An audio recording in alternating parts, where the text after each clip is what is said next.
Let them have meat enough, woman, half a hen, there be old rotten pilchards, put them off too, 'tis but a little new anointing of them, and a strong onion, that confounds the savour.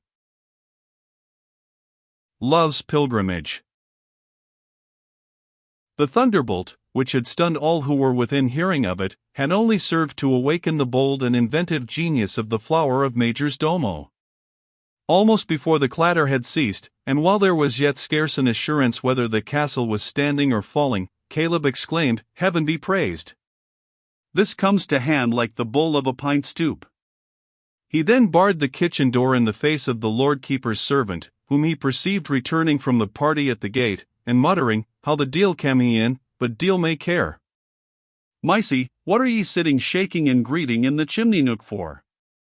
Come here, or stay where ye are, and skirl as loud as ye can, it's a yeary good for. I say, ye old deevil, skirl, louder, louder, woman, gar the gentles hear ye in the ha. I have heard ye as far off as the base for a less matter. And stay down why that crockery." And with a sweeping blow, he threw down from a shelf some articles of pewter and earthenware. He exalted his voice amid the clatter, shouting and roaring in a manner which changed Micey's hysterical terrors of the thunder into fears that her old fellow-servant was gone distracted. "He is dung down o' the bits o' pigs, too, the only thing we had left to hot a soup milk, and he has spilt the hatted hit that was for the master's dinner. Mercy save us, the old man's gane clean and clear would why the thunner." "Haud your tongue, ye be," said Caleb, in the impetuous and overbearing triumph of successful invention. "A's provided now dinner and athing, the thunner's done it in a clap of a hand." "Queer man, he's muckle astray," said Micey, looking at him with a mixture of pity and alarm. "I wish he may ever come hame to himsel again." "Here, ye old doit deevil," said Caleb, still exulting in his extrication from a dilemma which had seemed insurmountable, "keep the strange man out of the kitchen. Swear the thunner came down the chimney and spoiled the best dinner ye ever dressed, beef, bacon, kid, lark, leveret, wildfowl, venison, and what not. Lay it on thick, and never mind expenses. I'll awa up to the law. Make o' the confusion ye can, but be sure ye keep out the strange servant." With these charges to his ally, Caleb posted up to the hall, but stopping to reconnoiter through an aperture, which time, for the convenience of many a domestic in succession, had made in the door, and perceiving the situation of Miss Ashton, he had prudence enough to make a pause, both to avoid adding to her alarm and in order to secure attention to his account of the disastrous effects of the thunder. But when he perceived that the lady was recovered, and heard the conversation turn upon the accommodation and refreshment which the castle afforded, he thought it time to burst into the room in the manner announced in the last chapter. Willowins, Willowins! Such a misfortune to befall the house of Ravenswood, and I to live to see it. "What is the matter, Caleb?" said his master, somewhat alarmed in his turn. "Has any part of the castle fallen?" "Castle Fan.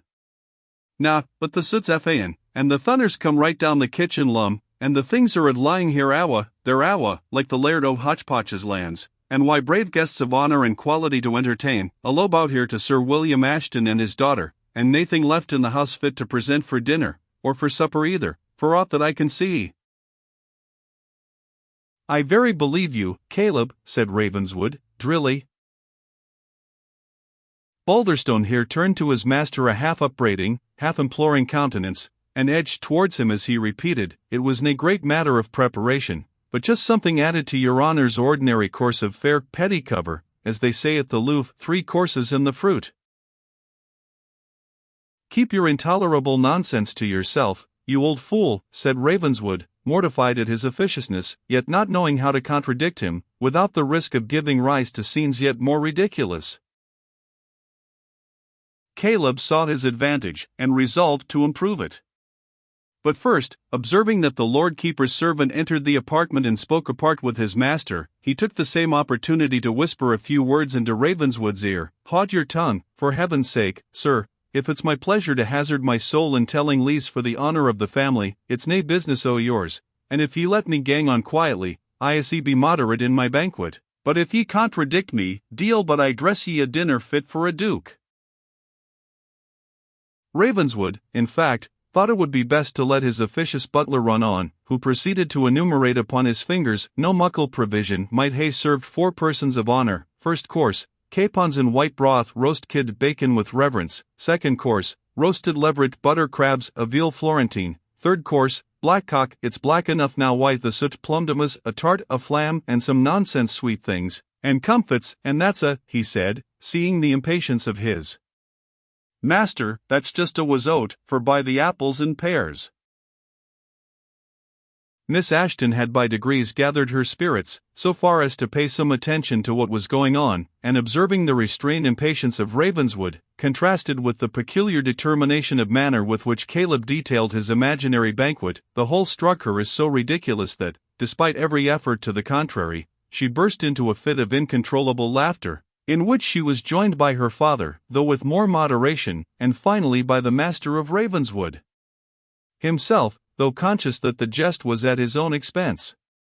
Their mirth, for a scene which we read with little emotion often appears extremely ludicrous to the spectators, made the old vault ring again. They ceased, they renewed, they ceased, they renewed again their shouts of laughter. Caleb, in the meantime, stood his ground with a grave, angry, and scornful dignity, which greatly enhanced the ridicule of the scene and mirth of the spectators. At length, when the voices, and nearly the strength, of the laughers were exhausted, he exclaimed, with very little ceremony, the deals and the gentles. They breakfast sae lordly, that the loss of the best dinner ever cooked pat fingers to makes them as merry as if it were the best jeest in a George Buchanan. If there was as little in your honour's whams as there is in Caleb Balderstone's, less cackling wad serve ye on sic a gravaminous subject. Caleb's blunt expression of resentment again awakened the mirth of the company, which, by the way, he regarded not only as an aggression upon the dignity of the family, but a special contempt of the eloquence with which he himself had summed up the extent of their supposed losses. A description of a dinner, as he said afterwards to Mysie, that wad hae made a fou man hungry, and them to sit there laughing at it. But, said Miss Ashton, composing her countenance as well as she could, are all these delicacies so totally destroyed that no scrap can be collected? Collected, my Letty! What wad ye collect out of the soot and the ass? Ye may gang down yoursel, and look into our kitchen, the cook maid and the trembling exies, the good vivers lying up about beef, capons, and white broth, florentine and flams, bacon, why reverence, and of the sweet confections and wimwams, ye'll see them, my Letty, that is, said he, correcting himself, ye'll no see ony of them now, for the cook has soupit them up, as was will her part, but ye'll see the white broth where it was spilt. I pat my fingers in it, and it tastes as like sour milk as onything else. If that isna the effect of thunner, I kenna what is. This gentleman here couldna but hear the clash of our hale dishes, china and silver thegither. The Lord Keeper's domestic, though a statesman's attendant, and of course trained to command his countenance upon all occasions, was somewhat discomposed by this appeal, to which he only answered by a bow. I think, Mr. Butler, said the Lord Keeper, who began to be afraid lest the prolongation of this scene should at length displease Ravenswood, I think that, were you to retire with my servant Lockhart, he has travelled, and is quite accustomed to accidents and contingencies of every kind, and I hope betwixt you, you may find out some mode of supply at this emergency. His honour kens, said Caleb, who, however hopeless of himself of accomplishing what was desirable, would, like the high-spirited elephant, rather have died in the effort than brooked the aid of a brother in commission. His honour kens will I need nae counsellor, when the honour of the house is concerned. I should be unjustified in it, Caleb, said his master, but your art lies chiefly in making apologies, upon which we can no more dine than upon the bill of fare of our thunder-blasted dinner. Now, possibly Mr. Lockhart's talent may consist in finding some substitute for that which certainly is not, and has in all probability never been. Your honour is pleased to be facetious, said Caleb, but I am sure that, for the worst, for a walk as far as Wolf's Hope, I could dine 40 men. Know that the folk there deserve your honour's custom. They hae been ill-advised in the matter of the duty eggs and butter, I winna deny that. Do go consult together, said the master, go down to the village, and do the best you can. We must not let our guests remain without refreshment, to save the honor of a ruined family. And here, Caleb, take my purse, I believe that will prove your best ally. Purse. Purse, indeed, quoth Caleb, indignantly flinging out of the room. What sold I do why your honour's purse, on your ein grund? I trust we are no to pay for our ein? The servants left the hall, and the door was no sooner shut than the Lord Keeper began to apologize for the rudeness of his mirth, and Lucy to hope she had given no pain or offence to the kind-hearted faithful old man.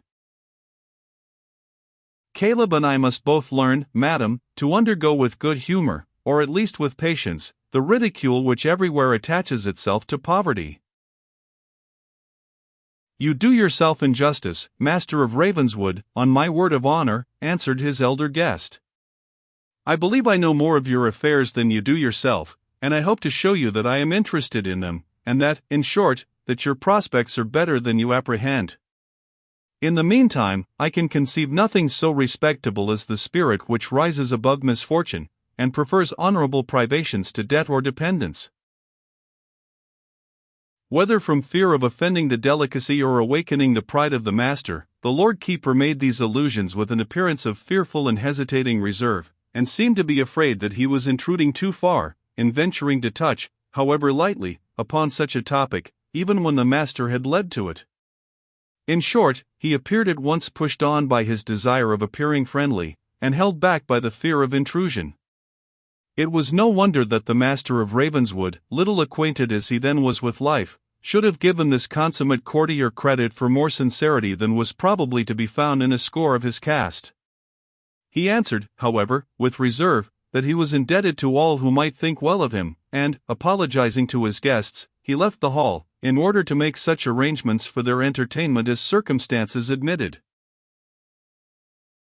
Upon consulting with old Micey, the accommodations for the night were easily completed, as indeed they admitted of little choice. The master surrendered his apartment for the use of Miss Ashton, and Micey, once a person of consequence, dressed in a black satin gown which had belonged of yore to the master's grandmother, and had figured in the court balls of Henrietta Maria, went to attend her as lady's maid. He next inquired after Bucklaw, and understanding he was at the change house with the huntsman and some companions, he desired Caleb to call there, and acquaint him how he was circumstanced at Wolf's Crag, to intimate to him that it would be most convenient if he could find a bed in the hamlet, as the elder guest must necessarily be quartered in the secret chamber, the only spare bedroom which could be made fit to receive him. The master saw no hardship in passing the night by the hall fire, wrapped in his campaign cloak, and to Scottish domestics of the day, even of the highest rank, nay, to young men of family or fashion, on any pinch, clean straw, or a dry hayloft, was always held good night quarters.